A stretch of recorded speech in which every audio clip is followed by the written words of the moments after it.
like what I read on Facebook the other day, you Christians shouldn't be saying anything about this homosexual and transvestite stuff at the Olympics. You shouldn't be saying anything about it. You should just love the people.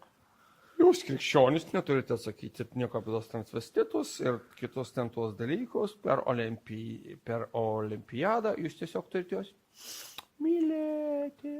No, the Bible says we are to reprove works of darkness. Ne, Biblija sako, kad mes turim atskleisti tamsos darbą. And if they're going to openly, out in public, bring it across the television for our kids and everybody to see, we have a responsibility to say this is not okay.